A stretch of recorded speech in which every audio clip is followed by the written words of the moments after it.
चलिए आज हम शुरू करते हैं कक्षा 10वीं गणित का अध्याय नंबर 2 बहुपद का लेक्चर नंबर 5। तो चलिए शुरू करते हैं। इस लेक्चर में अपन करेंगे प्रश्नावली 2.2 का क्वेश्चन नंबर पहले का तीसरा। ठीक है ना, पिछले लेक्चर में इसके पहले के क्वेश्चन वगैरह कर चुके अपन सॉल्व। अब अपन करेंगे 2.2 के क्वेश्चन पहले का ये तीसरा वाला। ठीक है ना, चलिए शुरू करते हैं इसको समझना।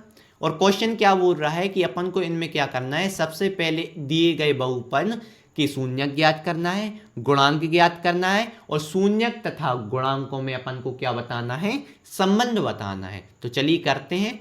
और एक बात और, अगर आपने इसके पहले के लेक्चर नहीं देखे ना तो पहले लेक्चर आप जरूर देखना, क्योंकि जो बेसिक कॉन्सेप्ट रूल वगैरह लगना है वह हमने डिटेल से समझाया है। तो आपको पहले शुरू से देख के आना पड़ेगा, तभी आपको अच्छे से बन जाएगा। अगर आते हैं कुछ सवाल में से कॉन्सेप्ट पता है तो फिर कोई दिक्कत नहीं है, और अगर थोड़ा दिक्कत है तो आप लेक्चर पुराने जरूर देख के आएँ। ठीक है ना, इसके पहले के लेक्चर। ठीक है, तो अब चलिए शुरू करते हैं।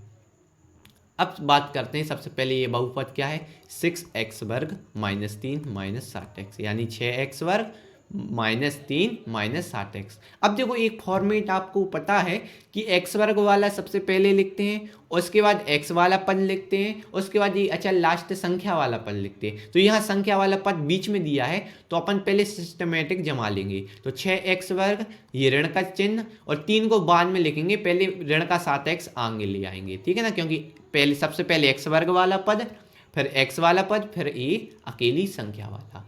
अब ये अपन ने कर लिया है, जमा लिया है। इसके बाद अपन को कुछ नहीं करना है, सिर्फ आपके लिए क्या करना है, मध्य पद विभक्त विधि द्वारा मध्य पद तोड़ना है।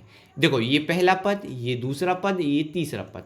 तो ऐसे मन से देखो दो कंडीशन क्या बताई थी, ऐसी मन से दो संख्या लेना है जिनका गुणा करने पर जो आंसर आए वह एक पहले पद और तीसरे पद के गुणा करने पे आंसर आना चाहिए वो माने। तो अब देखो पहले और तीसरे पद का गुणा करो, देखो समझो, पहले और तीसरे पद का गुणा करो मन से, पहले मान लो, चलो ये करो। तो 6 का 3 में किया, 6 3 18, माइनस है तो माइनस, और साथ ही साथ x वर्ग है तो x वर्ग। यानी ऐसी मन से दो संख्या लेना जिनका गुणा करने पे माइनस 8x वर्ग आए, सॉरी माइनस 18x वर्ग आए, और जोड़ने घटाने पे बीच वाला पद आया, यानी बीच वाला माइनस 7x, जोड़ने घटाने पे क्या आए, माइनस 7x। अब गुणा पे देखें पहले, सबसे पहले तो x वर्ग गुणा करने पे कब आता है, जब x का गुणा x में हो। और 18 कब गुणा करने पे आता है, देखो एक तो 18 एकम 18, और दूसरा होता है 9 दूनी 18, और एक होता है 6 3 18। ठीक है ना, ये होते 18 आने के। और इसके बाद अब इन्होंने बोला है जोड़ने घटाने पे माइनस 7x आए। अब माइनस 7x, चलो 7 माइनस को छोड़ो, 7 आए। ठीक है ना, तो अब देखो 18 में एक जोड़ा तो 19, और 18 में से एक घटाया तो 17। तो 7 तो कोई एंगल से नहीं आ रहा है, तो इसको अलग कर दिए, ये संख्या नहीं हो सकती। अब देखो 6 और 3 9 होते हैं, और 6 में से 3 घटाओ तो 3 आते हैं, तो 7 इसमें भी नहीं आ रहा, इसको गया। 9 और 2 जोड़े तो 11 आते हैं, और 9 में 2 घटाएं तो 7 आते हैं। हाँ, ये वाला काम बन रहा है 9 और 2 वाला, कि घटाने पे कितना आ रहा है, 7 आ रहा है। अब देखो ये तो पता चल गई, एक 9x है और एक 2x है, लेकिन यहाँ लगा है माइनस। और माइनस कब आता है, जब बड़ी संख्या काय की हो, माइनस की। देखो इनको गुणा करो तो 9 दूनी 18 x वर्ग, और माइनस गुणा करने पे माइनस 18 x वर्ग आ रहा है इन दोनों के, और जोड़ने घटाने पे देखो माइनस 9x, और देखो अब इसके आगे कोई चिन्ह नहीं, माने धनात्मक संख्या है तो प्लस 2x, तो प्लस माइनस माइनस, तो 9x में से 2x गए तो कितने बचे, 7x।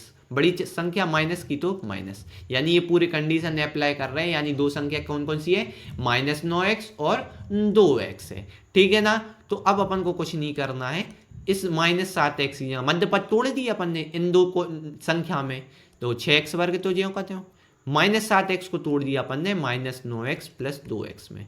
समझ में आया मध्य पद कैसे, कि इसको ऐसा तोड़ना है कि ये देखो सॉल्व करने पे यही आता है, माइनस 7x आएगा। देखो 9x प्लस माइनस माइनस, यानी घटाएंगे, 9x में से 2x घटाए 7x, और बड़ी संख्या माइनस की तो माइनस। ये संख्या ऐसे ही तोड़ने पे तोड़ दी, इसको अपन ने दो भागों में तोड़ दिया। क्यों, क्योंकि मध्य पद विभक्त विधि के द्वारा, क्योंकि अपन को गुणनखंड निकालना है, तभी तो अपन शून्यक निकाल पाएंगे।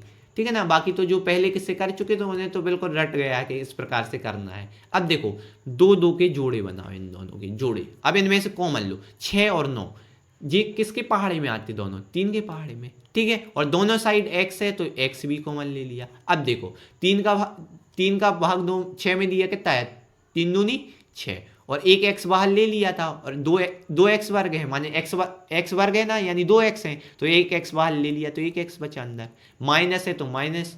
और अब देखो 3 का भाग 9 में किया तो 3 तेर का 9, और x बाहर ले लिया था कॉमन, तो बचा 3 बस। ठीक है, अब जो कोष्टक यहाँ बन रहा है वही कोष्टक तो पहले सबसे पहले मन से बना दो। अब देखो दूसरा देखो अपन जोड़ा तो 2x माइनस 3 वही बन रहा, कुछ नहीं ले सकते कॉमन, को सब वही ज्यों करते हो, इसलिए अपन ने 1 ले लिया कॉमन, कुछ नहीं यानी 1। तो अब देखो आंग जो बाहर है इन दोनों के कोष्टक के, इनको साथ में लिख दिया। देखो धनात्मक है ना तो प्लस का, और ये देखो दो बार है तो इनको एक बार लिख दिया, चलो एक बार लिख दिया। ये आ गए अपन के गुणनखंड, एक 3x प्लस 1 और एक 2x माइनस 3। ठीक है ना। अब अपन शून्यक हेतु इन गुणनखंड से क्या निकालेंगे, शून्यक, तो शून्यक हेतु। अब देखो शून्यक कैसे निकालते, जो ये गुणनखंड आए हैं उनके बराबर में रख दो 0। क्यों शून्यक क्यों क्या कहलाता है कि जिसका आंसर क्या रखें कि 0 आ जाए, तो माने देखो इसमें क्या आंसर, इसका आंसर क्या रखें कि 0 आ जाए, तो पक्षांतर करने पे पता चल जाएगा। अब देखो एक प्लस का है उस साइड जाके माइनस का 1, और 3 यहाँ देखो बीच में कोई निशान नहीं, चर और अचर के बीच में कोई, देखो 3 अचर है, x चर है, इनके बीच में कोई निशान नहीं, यानी गुणा का होता है, तो इस साइड जाके 3 काय में हो जाएगा भाग यानी बटे में, तो x बराबर आ गया -1/3, यानी पहला शून्यक आ गया -1/3। अगर इस -1/3 को इस बहुपद में रख देंगे ना मान, तो आंसर 0 आएगा। तो यही तो कहलाते शून्यक जिसका मान धरने पे 0 आ जाए, या बहुपद या समीकरण किसी में भी। ठीक है ना। तो पहला शून्यक आ गया, इसको नाम देते हैं अपन अल्फा, पहले शून्यक को अल्फा। अब दूसरे शून्यक के लिए दूसरा गुणनखंड उठाओ, इसके बराबर में 0 रखो, बिल्कुल। अब देखो -3 उस साइड जाके प्लस का 3, और प्लस बना ही नहीं जाता, 0 का कोई मतलब नहीं, इसलिए अलग कर दिया अपन ने। और यहाँ देखो यहाँ 2 और x बीच में कोई निशान नहीं, गुणा, तो 2 गुणा में उस साइड जाके भाग यानी बटे में, यानी दूसरा शून्यक अपना क्या प्राप्त हो गया, 3/2। इसको नाम देंगे अपन बीटा। समझ में आया। तो पहला शून्यक -1/3 और दूसरा शून्यक आ गया अपना 3/2। तो ये आ गए सबसे पहले अपने शून्यक। अब अपन को कुछ नहीं करना है, अब अपन बात करेंगे गुणांक निकालेंगे। शून्यक तो निकाल लिए, अब निकालेंगे गुणांक। और गुणांक कैसे निकालते हैं, जो ये बहुपद दिया है उसका अपन द्विघात, देखो ये द्विघात बहुपद है, द्विघात बहुपद क्या कहलाता, जिसकी सबसे बड़ी घात 2, तो यहाँ सबसे बड़ी दो घात 2 है ना, 2, यहाँ इसमें एक की घात कोई घात नहीं यानी एक की, तो यहाँ तो x पद ही नहीं है। ठीक है ना। तो सबसे बड़ी घात 2 की, तो वो द्विघात बहुपद होगा। तो दिए गए बहुपद की लिखेंगे अपन, दिए गए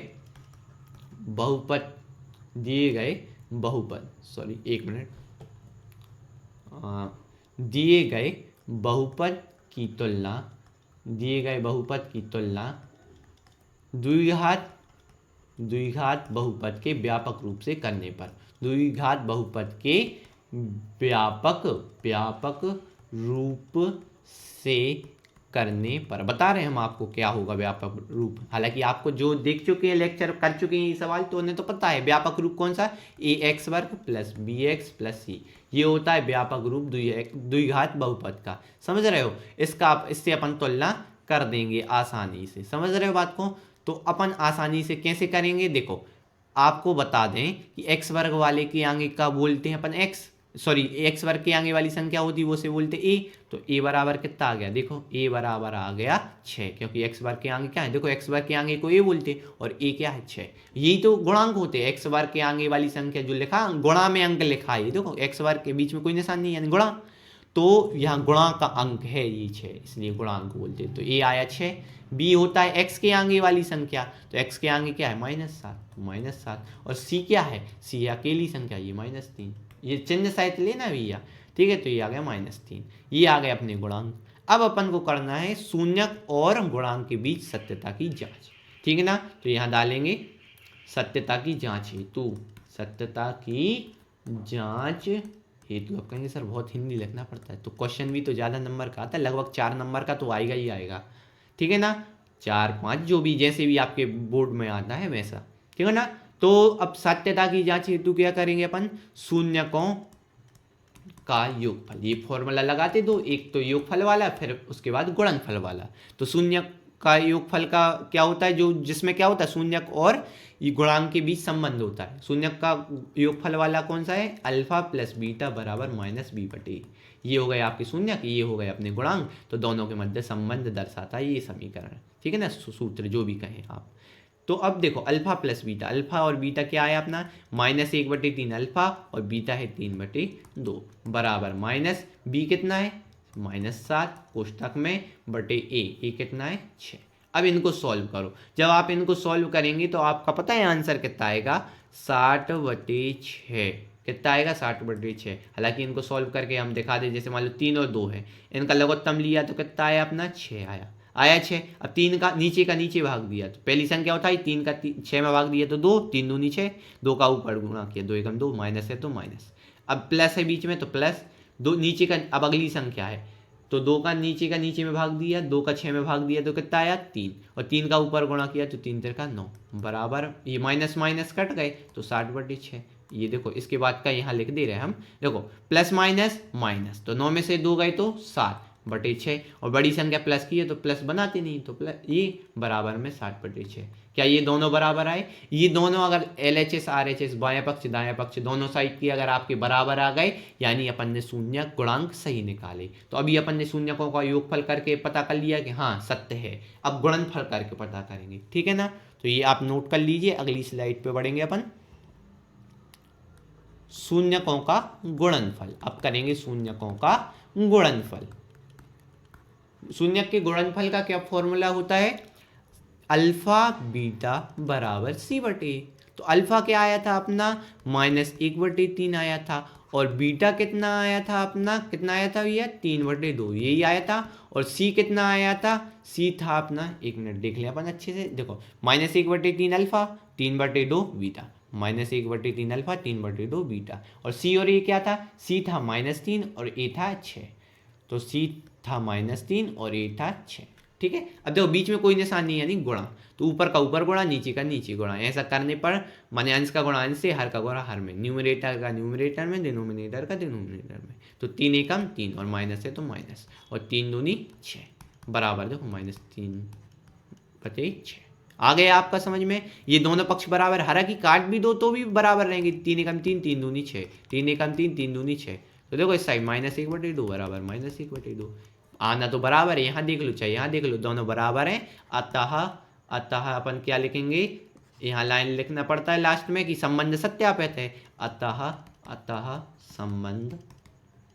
संबंध सत्यापित है। क्यों? क्योंकि दोनों साइड के बराबर आ रहे हैं अपन के, किसके, चाहे शून्यकों का योगफल लिया अपन ने, यहाँ देखो शून्यकों का योगफल लिया तो भी बराबर आए दोनों पक्ष, और ये अपन ने शून्यकों का गुणनफल लिया तो दोनों पक्ष आए बराबर, यानी दोनों पक्ष बराबर आ रहे, अतः संबंध सत्यापित है। यानी अपन ने जो शून्यक निकाले वो भी बिल्कुल राइट है, और जो अपन ने है ना क्या कहलाते हैं गुणांक निकाले वो भी बिल्कुल राइट है, तो इसके कारण अपना आंसर भी बिल्कुल सही आया, ठीक है ना बच्चों। तो इस प्रकार से अपन ने ये वाला क्वेश्चन किया। अब अगले लेक्चर में अपन इसमें थोड़ा सा ये जो क्वेश्चन थोड़े से ज़्यादा बड़े नहीं लेकिन ऐसे हैं, तो अपन एक एक वीडियो में एक एक क्वेश्चन कवर कर रहे हैं, ठीक है ना। फिर ऐसे जो थोड़े छोटे से सवाल रहते हैं उनको अपन इकट्ठे वीडियो में मर्ज कर देते हैं, ठीक है ना। तो फिर अपन है ना मिलते हैं अगले लेक्चर में, जिसमें अपन करेंगे और क्वेश्चन, ठीक है। तो मिलते हैं अगले लेक्चर में, तब तक के लिए थैंक यू, धन्यवाद।